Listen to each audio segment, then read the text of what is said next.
Hello, today we will talk about hemoglobin and we will show you its hemogroup's structure, which hemogroup's chemical name is iron protoporphyrin 9. Hemoglobin is contained in red blood cells, which efficiently carries oxygen from the lungs to the tissues of the body. Hemoglobin also helps in the transportation of carbon dioxide and hydrogen ions back to the lungs. Hemoglobin is able to bind to gaseous nitric oxide as well as oxygen molecule.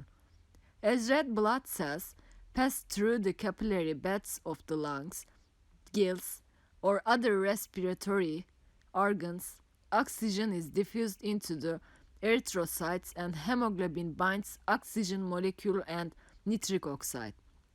Hemoglobin then unloads its cargo in the capillaries. Their oxygen molecule is able to diffuse into the body cells. The nitric oxides relax the walls of the capillaries, allowing them to expand, which in effect helps the delivery of oxygen molecule to the cells. Hemoglobin consists of 4 subunits, each with a cofactor called a hemogroup that has an iron atom center. The iron is main component that actually binds to the oxygen. Thus, each hemoglobin molecule is able to carry 4 molecules of oxygen molecule. Cooperation among the 4 subunits of the hemoglobin molecule is necessary for the efficient transportation of oxygen molecule. The 4 subunits of hemoglobin actually binds to oxygen cooperatively. The binding of oxygen to one side of the 4 subunits will increase the likelihood of the remaining sides to bind with oxygen as well. Hemoglobin is a protein that is used to carry oxygen through the bloodstream from the lungs to the tissues. This is important for survival. Hemoglobin has a lower affinity for oxygen the lower the concentration of oxygen gets.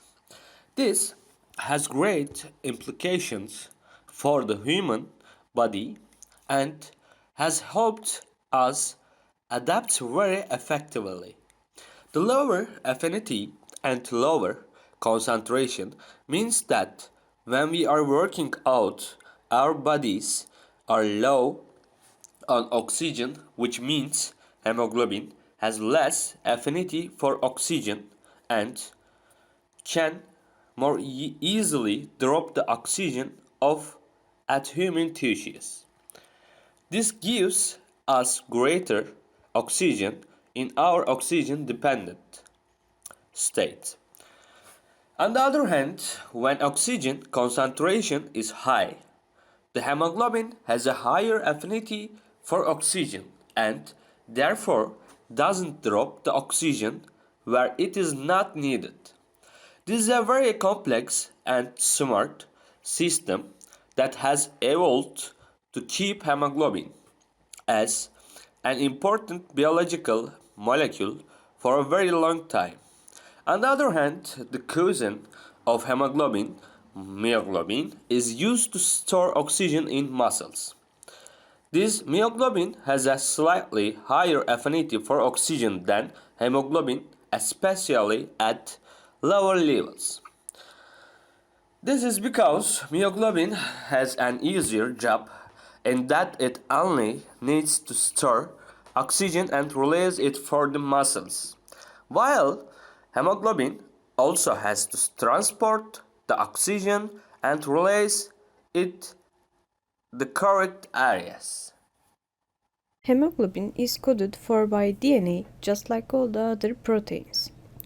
Alternations or mutations to hemoglobin causes many blood-related diseases such as sickle cell anemia, where the cell structure is distorted and can no longer carry as much oxygen in the correct way as a normal blood cell. This highlights the underlying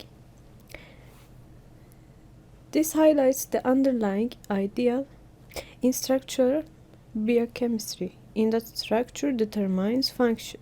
The sickle cell anemia case is extremely interesting because it shows us how many and why diseases develop. The gene for sickle cell anemia also provides protection against malaria. Therefore, in countries where malaria presented problems, there was a higher than average amount of individuals carrying the sickle cell anemia gene. The heterozygous state is best because it does not allow sickle cell anemia to develop while still preventing malaria. Whereas the homozygous state would produce individuals either stuck with sickle cell anemia or malaria. This is why in malaria-ridden areas there is a higher than average number of people who are heterozygous for sickle cell anemia, which is also why this disease does not die out. The carrier state is actually selected by nature.